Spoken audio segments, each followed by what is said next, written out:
ನಿನ್ನೆ ರಾತ್ರಿ ಕಳಿಸೋದಕ್ಕೆ ಎಲ್ಲ ತೀರ್ಮಾನವನ್ನು ತೆಗೆದುಕೊಂಡಿದ್ದಾರೆ.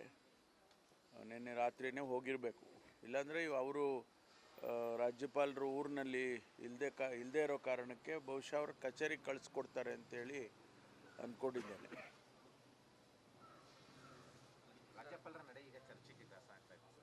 ಒಂದೇ ದಿನ ದೂರು ಪರಾಮರ್ಶೆ ಮಾಡಿದ್ದೇನೆ, ದಾಖಲಾತಿ ನೋಡಿದ್ದೇನೆ, ಒಂದೇ ದಿನ ಅವ್ರು ದೂರು ಕೊಟ್ಟ ದಿನನೇ ಕೊಟ್ಟಿರುವಂಥದ್ದು ಪ್ರಸ್ತಾಪ ಪ್ರಾಸಿಕ್ಯೂಷನ್. ನಮ್ಮದು ಅದೇ ಪ್ರಶ್ನೆ ಆಗಿದೆ. ಚರ್ಚೆ ನಾವು ಕ್ಯಾಬಿನೆಟ್ಟಲ್ಲಿ ಮಾಡುವಾಗ ಕೂಡ ಇದನ್ನೆಲ್ಲ ಗಮನಿಸಿದ್ದೇವೆ.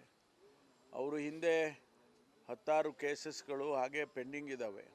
ಪ್ರಾಸಿಕ್ಯೂಷನ್ಗೆ ಕೇಳಿದರೂ ಕೂಡ ಅವರು ಪರ್ಮಿಷನ್ ಕೊಟ್ಟಿಲ್ಲ.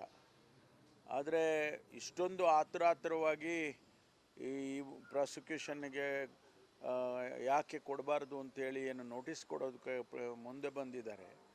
ಅದೇನು ತೋರಿಸುತ್ತೆ ಅಂತ ಹೇಳಿದ್ರೆ, ಎಲ್ಲೋ ಒಂದು ಕಡೆ ಬೇರೆ ಬೇರೆ ಇನ್ಫ್ಲೂಯೆನ್ಸಸ್ಗಳು ರಾಜ್ಯಪಾಲರಿಗೆ ನಡೀತಾ ಇದೆಯೇನೋ ಅನ್ನೋ ಅನುಮಾನಕ್ಕೆ ಎಡೆ ಮಾಡಿಕೊಟ್ಟಿದೆ.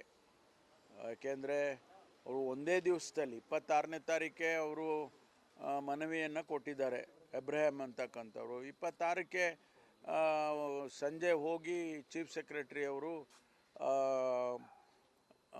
ಎಕ್ಸ್ಪ್ಲನೇಷನ್, ಅಂದರೆ ಅವ್ರು ಕೇಳಿದಂಥ ಪ್ರಶ್ನೆಗಳಿಗೆಲ್ಲ ಲಿಖಿತ ಮೂಲಕ ಉತ್ತರಗಳನ್ನು ಪರ್ಸನಲ್ಲಾಗಿ ಹೋಗಿ ಕೊಟ್ಟು ಬಂದಿದ್ದಾರೆ. ಅದಾದಮೇಲೆ ಅರ್ಧ ಗಂಟೆ ಒಳಗಡೆ ಇದು ಬರುತ್ತೆ, ಏನು ಶೋಕಾಸ್ ನೋಟಿಸ್ ಮುಖ್ಯಮಂತ್ರಿಗಳು. ಅಂದರೆ ಅರ್ಥ ಎಲ್ಲೋ ಒಂದು ಕಡೆ ಇದು ಮೊದಲೇ ಇದಕ್ಕೆಲ್ಲ ತೀರ್ಮಾನಗಳಾಗಿದ್ದಾವೆ ಅಂತೇಳಿ ಅನಿಸುತ್ತೆ. ಎದುರಿಸೋದು ಅಂದರೆ ಕಾನೂನಾತ್ಮಕವಾಗಿ ನಾವು ಖಂಡಿತವಾಗಿ ಅವರಿಗೆ ತಿಳಿ ಹೇಳೋದಕ್ಕೆ ಪ್ರಯತ್ನ ಮಾಡ್ತೀವಿ. ಈಗಾಗಲೇ ಅಡ್ವೈಸರಿ ಮಾದರಿ ಈಗ ಕ್ಯಾಬಿನೆಟ್ಟು ಒಂದು ನಿರ್ಣಯ ಮಾಡಿದೆ. The council of ministers have advise the governor. ಅದು ಕಾನೂನು ಪ್ರಕಾರ ಅವಕಾಶ ಇರ್ತಕ್ಕಂಥದ್ದು, ಅದನ್ನು ಮಾಡಿದ್ದೇವೆ. ಮುಂದೆ ಅವರೇನಾದರೂ ಕೂಡ ಪ್ರಾಸಿಕ್ಯೂಷನ್ಗೆ ಅನುಮತಿಯನ್ನು ಕೊಟ್ಟಿದ್ದೇ ಆದರೆ, ಕೊಡೋದಿಲ್ಲ ಅಂಥೇಳಿ ನಮಗೆ ವಿಶ್ವಾಸ ಇದೆ. ಒಂದು ವೇಳೆ ಕೊಟ್ಟಿದ್ದೇ ಆದರೆ ಖಂಡಿತವಾಗಿ ಅದನ್ನು ಕಾನೂನು ಪ್ರಕಾರ ಹೇಗೆ ಎದುರಿಸಬೇಕೋ ಅದನ್ನು ಎದುರಿಸ್ತೇವೆ. ಇಲ್ಲ, ಈಗ ಕೊಡಬೇಕು ಅಂತ ತೀರ್ಮಾನ ಮಾಡಿದ್ದೇವೆ. ನಾವು ಮೊದಲನೇದಾಗಿ ಕೊಡೋದಿಲ್ಲ ಅಂತ ಹೇಳಿ ನಾವು ಮಾಡಿದ್ದು. ಅವರೆಲ್ಲ ನಾವು ಶಾಂತಿಯುತವಾಗಿ ಮಾಡ್ತೇವೆ, ನಾವು ಯಾವುದೇ ಕಾನೂನು ವಿರುದ್ಧವಾಗಿ ಏನು ಮಾಡೋದಿಲ್ಲ, ಕಾನೂನು ಬಾಹಿರವಾಗಿ ಅಂತೇಳಿ ಅವರು ಹೇಳಿರೋ ಆಧಾರದ ಮೇಲೆ ಅವ್ರಿಗೂ ಕೂಡ ಪರ್ಮಿಷನ್ ಕೊಡ್ತೇವೆ. ಅಲ್ಲ, ನಾವೇನಿಲ್ಲ, ಅವರು ನಮಗೆ ಒಂದೇ ಆತಂಕ ಇದ್ದಿದ್ದು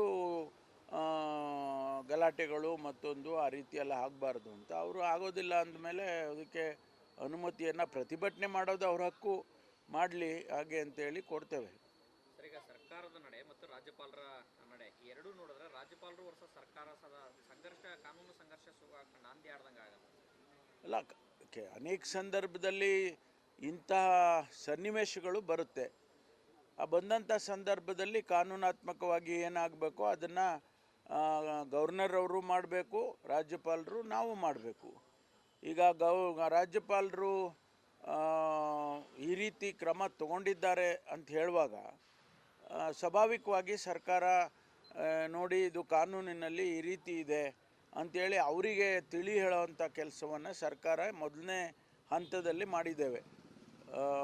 ಕೌನ್ಸಿಲ್ ಆಫ್ ಮಿನಿಸ್ಟರ್ಸು ಅಡ್ವೈಸ್ ಮಾಡಿ ಈ ರೀತಿ ತಪ್ಪಾಗಿದೆ ನಿಮ್ಮಿಂದ ಅಂಥೇಳಿ ಅವರಿಗೆ ತಿಳಿ ಹೇಳ್ತಕ್ಕಂಥ ಕೆಲಸವನ್ನು ಮಾಡಿದ್ದೇವೆ. ಅದನ್ನು ಸರಿಪಡಿಸ್ಕೊಂಡ್ರೆ, ಯಾಕೆಂದರೆ ಅವರೇ ಸಂವಿಧಾನದ ರಕ್ಷಕರು, constitutional head in the state is the governor. ಹಾಗಾಗಿ ಅವರೇ ಮಾಡಬೇಕು.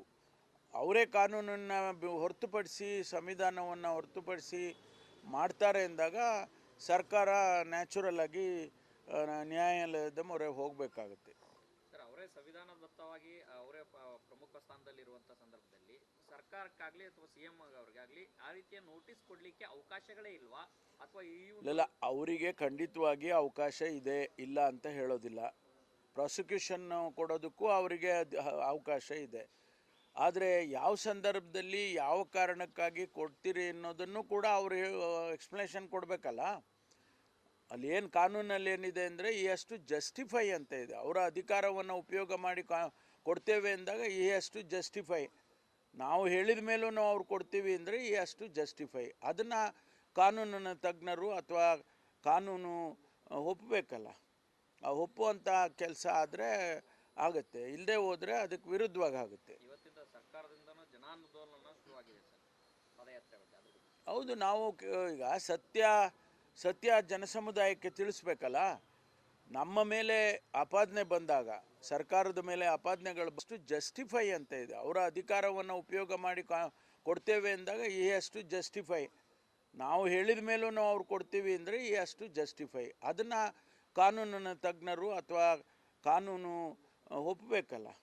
ಆ ಒಪ್ಪುವಂಥ ಕೆಲಸ ಆದರೆ ಆಗುತ್ತೆ, ಇಲ್ಲದೆ ಹೋದರೆ ಅದಕ್ಕೆ ವಿರುದ್ಧವಾಗಿ ಆಗುತ್ತೆ. ಇವತ್ತಿಂದ ಸರ್ಕಾರದಿಂದನೂ ಜನಾಂದೋಲನ ಶುರುವಾಗಿದೆ ಸರ್, ಪಾದಯಾತ್ರೆ ಬಗ್ಗೆ ಅದ್ರ ಬಗ್ಗೆ. ಹೌದು, ನಾವು ಈಗ ಸತ್ಯ ಜನಸಮುದಾಯಕ್ಕೆ ತಿಳಿಸ್ಬೇಕಲ್ಲ.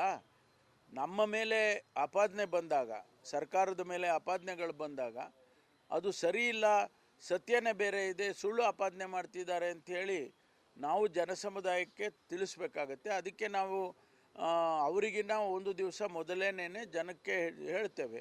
ಕೆಲವು ಪ್ರಶ್ನೆಗಳನ್ನು ಕೂಡ ಅವ್ರ ಮುಂದೆ ಇಡ್ತೇವೆ. ನೀವು ಬಂದಾಗ ಇದಕ್ಕೆಲ್ಲ ಉತ್ತರ ಕೊಡಿಯಪ್ಪ ಅಂತ ಹೇಳಿ ನಾವು ಕೇಳ್ತೇವೆ.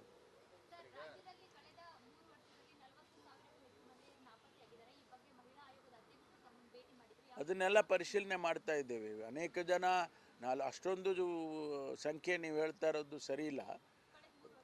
ಹೌದು, ಅಷ್ಟೊಂದು ಸಂಖ್ಯೆಗಳು ಕೂಡ ಅಷ್ಟೊಂದು ಸರಿ ಇಲ್ಲ. ಆದರೆ ನಾವು ಅದನ್ನು ಭಾಳಷ್ಟು ಜನ ಮೋರ್ ದೆನ್ 50-60% ಎಲ್ಲ ಸಿಕ್ಕಿದ್ದಾರೆ. ಕೆಲವರು ಕಾಣೆಯಾಗಿದ್ದಾರೆ, ಅದನ್ನು ಹುಡುಕ್ತಾ ಇದ್ದಾರೆ. ಅದರ ಪತ್ತೆ ಮಾಡೋದಕ್ಕೆ ಎಲ್ಲ ಪ್ರಯತ್ನಗಳನ್ನು ಮಾಡ್ತಾ ಇದ್ದಾರೆ. ಸರ್, ಒಳ ಮೀಸಲಾತಿ ವಿಚಾರಕ್ಕೆ ನಿನ್ನೆ ಸುಪ್ರೀಂ ಕೋರ್ಟ್ ಕೊಟ್ಟಂತ ತೀರ್ಪಿನ ಮೊದಲನೇದಾಗಿ ನಾನು ಕೂಡ ಸ್ವಾಗತ ಮಾಡ್ತೇನೆ. ಒಳ ಮೀಸಲಾತಿಯ ಗೊಂದಲ ಸದ್ಯದ ಪರಿಸ್ಥಿತಿಯಲ್ಲಿ ಒಂದು ತೆರೆ ಎಳೆದಾಗ ಆಗುತ್ತೆ. ಇದು ಕಾನ್ಸ್ಟಿಟ್ಯೂಷನಲ್ ಮ್ಯಾಟ್ರ್. ಇದು ಸಂವಿಧಾನದಲ್ಲಿ ಇಂಟರ್ನಲ್ ರಿಸರ್ವೇಷನ್ಗೆ ಅವಕಾಶ ಇಲ್ಲ ಅಂತ ಹೇಳುವಾಗ ಇವತ್ತು 7 ಜನ ನ್ಯಾಯಾಧೀಶರು ಒಂದು ತೀರ್ಪನ್ನು ಕೊಟ್ಟಿದ್ದಾರೆ. ಇದು ಒಂದು ರೀತಿಯಲ್ಲಿ ನಮಗಿರ್ತಕ್ಕಂಥ ಸಮಸ್ಯೆಯನ್ನು, ಕರ್ನಾಟಕದಲ್ಲಿ ನಮಗಿರ್ತಕ್ಕಂಥ ಸಮಸ್ಯೆಯನ್ನು ಬಗೆಹರಿಸುತ್ತೆ. ಸದಾಶಿವ ಆಯೋಗ ಮಾಡಿದಾಗ ಒಳ ಮೀಸಲಾತಿಯ ಟರ್ಮ್ಸ್ ಆಫ್ ರೆಫರೆನ್ಸ್ ಇಲ್ಲದೇ ಇದ್ದರೂ ಕೂಡ ಅವರು ರೆಕಮೆಂಡೇಷನ್ ಮಾಡಿದರು. ಇವತ್ತು ಅವರು ಅದು ಬಗೆಹರಿಸೋದಕ್ಕೆ ನಮಗೆ ರಾಜ್ಯ ಸರ್ಕಾರಕ್ಕೆ ಅನುಕೂಲ ಆಗುತ್ತೆ. ಅದನ್ನು ಮುಂದೆ ಸರ್ಕಾರ ಮುಂದಿನ ದಿನದಲ್ಲಿ ಅದಕ್ಕೆ ಸೂಕ್ತವಾದಂಥ ತೀರ್ಮಾನವನ್ನು ನಾವು ತಗೋತೇವೆ. ಇಲ್ಲ, ಮುನಿಯಪ್ಪನವರು ಅವರ ಕ್ಷೇತ್ರದ ಬಗ್ಗೆ ಕೆಲವು ವಿಷಯಗಳನ್ನು ಮಾತನಾಡೋದಕ್ಕೆ ಬಂದಿದ್ದರು. ಈ ವಿಷಯ ನಾವು ಆಕಸ್ಮಿಕವಾಗಿ ಮಾತನಾಡಿದ್ದೇವೆ. ಆದರೆ ಅದನ್ನು ನಾವು ಮುಂದಿನ ದಿನಗಳಲ್ಲಿ ಸರ್ಕಾರ ಒಂದು ತೀರ್ಮಾನಕ್ಕೆ ಬಂದು ಅನುಷ್ಠಾನ ಮಾಡೋದು ಹೇಗೆ ಅನ್ನೋದನ್ನು ತೀರ್ಮಾನ ಮಾಡ್ತೀವಿ.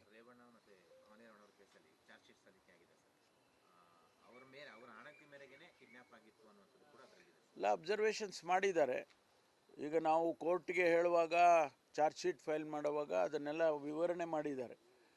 ಏನೇನು ಮಾಹಿತಿ ಪೊಲೀಸ್ನವ್ರಿಗೆ ಇಲ್ಲಿವರೆಗೆ ಎವಿಡೆನ್ಸ್ಗಳು ಸಿಕ್ಕಿತ್ತೋ ಅದರ ಆಧಾರದ ಮೇಲೆ ಚಾರ್ಜ್ ಶೀಟನ್ನು ಫೈಲ್ ಮಾಡಿದ್ದಾರೆ. ಅದನ್ನು ಕೋರ್ಟು ಈಗ ರಿಸರ್ವ್ ಮಾಡಿದ್ದಾರೆ, ಅವರ ತೀರ್ಪನ್ನು ರಿಸರ್ವ್ ಮಾಡಿ ಇಟ್ಟಿದ್ದಾರೆ. ನೋಡೋಣ ಏನು ತೀರ್ಪು ಬರುತ್ತೆ ಅಂತೇಳಿ. ಎಲ್ಲ ಮಾಡ್ತಾ ಇದ್ದೇವೆ. ನಮ್ಮಲ್ಲಿ ವರ್ಗಾವಣೆ ತಮಗೆ ಗೊತ್ತಿದ್ದಂಗೆ ಪೊಲೀಸು ಒಂದು ಬೋರ್ಡ್ ಇದೆ ನಮ್ಮ ಹತ್ರ. ಆ ಬೋರ್ಡಿನವರೇ ತೀರ್ಮಾನ ಮಾಡಬೇಕು. ಅವ್ರ ಮುಂದೆ ಏನು ಬೇಡಿಕೆಗಳು ಬರುತ್ತೆ ಅದನ್ನೆಲ್ಲ ಬೋರ್ಡ್ನವರೇ ತೀರ್ಮಾನ. ಪೊಲೀಸ್ ಎಸ್ಟಾಬ್ಲಿಷ್ಮೆಂಟ್ ಬೋರ್ಡ್ ವಿಳಂಬ ಏನಿಲ್ಲ. ನಾವು ಇಲ್ಲಿವರೆಗೂ ಸೆಷನ್ ನಡೀತಾ ಇತ್ತು, ಈಗ ಪ್ರಾರಂಭ ಮಾಡ್ತೀವಿ. ನಮಗೇನು ಯಾವ ಕಟ್ ಆಫ್ ಏನಿಲ್ಲ ಪೊಲೀಸ್ನವರು. Thank you.